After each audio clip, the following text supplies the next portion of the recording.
Kigula from Uganda.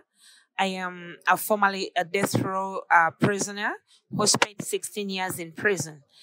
When I was imprisoned, I was 20 years. I had a 1-year-old daughter. And the reason for my imprisonment was that we were attacked by my husband, the father of my daughter, in the night, and he was killed. And I was also severely cut on the neck, and I survived narrowly. But later on, a man claimed that I had killed him because I did not die. And that is how I was innocently dragged in prison for 16 years. When I went to prison, I was hopeless, definitely. I didn't know why this injustice was happening to me, but I decided to focus on more energy to make sure that I come out and I live for my daughter.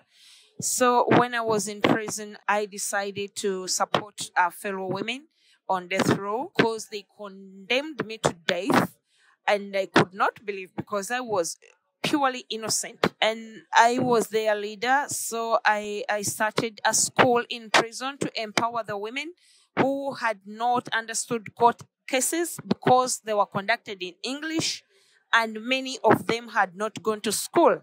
So in this case, I involved myself in the studies and involved also the women. I had not finished my university, and so I continued with schooling and also teaching my fellow women. And then I was ready to join university. I didn't have a university in prison. So what I did, I got a friend from UK, McLean Alexander, who was coming to support the women. And McLean offered me to study law in the University of London. I was skeptical because I never loved law. But he told me, Susan, you can make a difference in your life and in the lives of other people all over the world. So I reluctantly started studying law on a diploma level.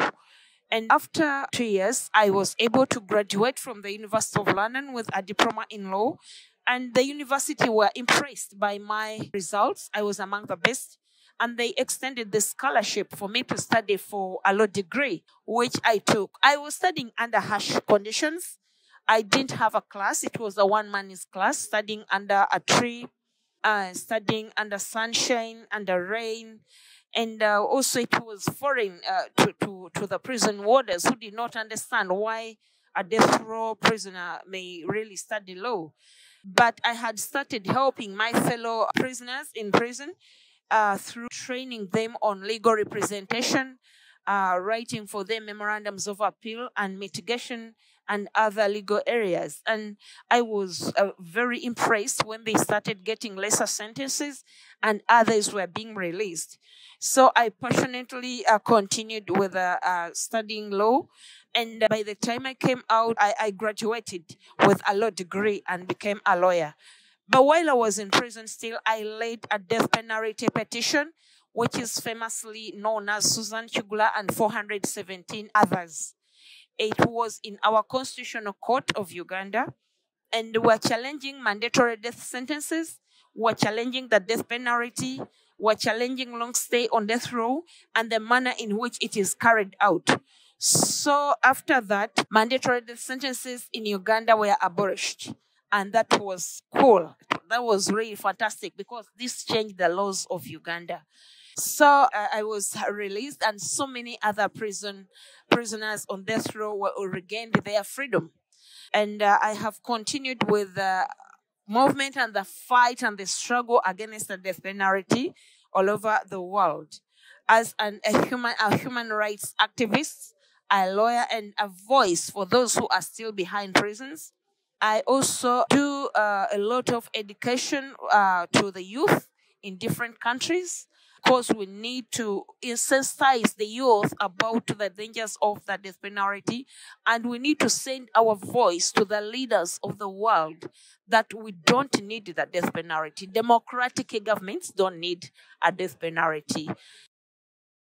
First, my fellow abolitionists, I want to encourage them, thank them first of all for the fight. And I would say don't stop. The struggle still continues.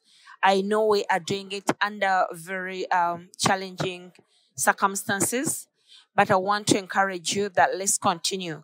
But also what I want to encourage my fellow abolitionists is that involve the witnesses, people who are formerly on death row. I've worked with ECPM, which is located in France, and I've been able to go to many other European countries to speak about the abolition of the death penalty in countries that even don't have the death penalty, because we fear history to repeat itself. So I implore my fellow abolitionists to also try to reach out to our political leaders. Don't be afraid. Reach out to them, and maybe we can achieve something from that, because we need the political will of a country or of a leader to abolish the death penalty. Yes, and I would also implore those who can support us in this movement to support the abolitionists doing this work in the various countries. They need support. They need a lot of support in terms of finances, in terms of technical support, in terms of educational support, and recognition as well.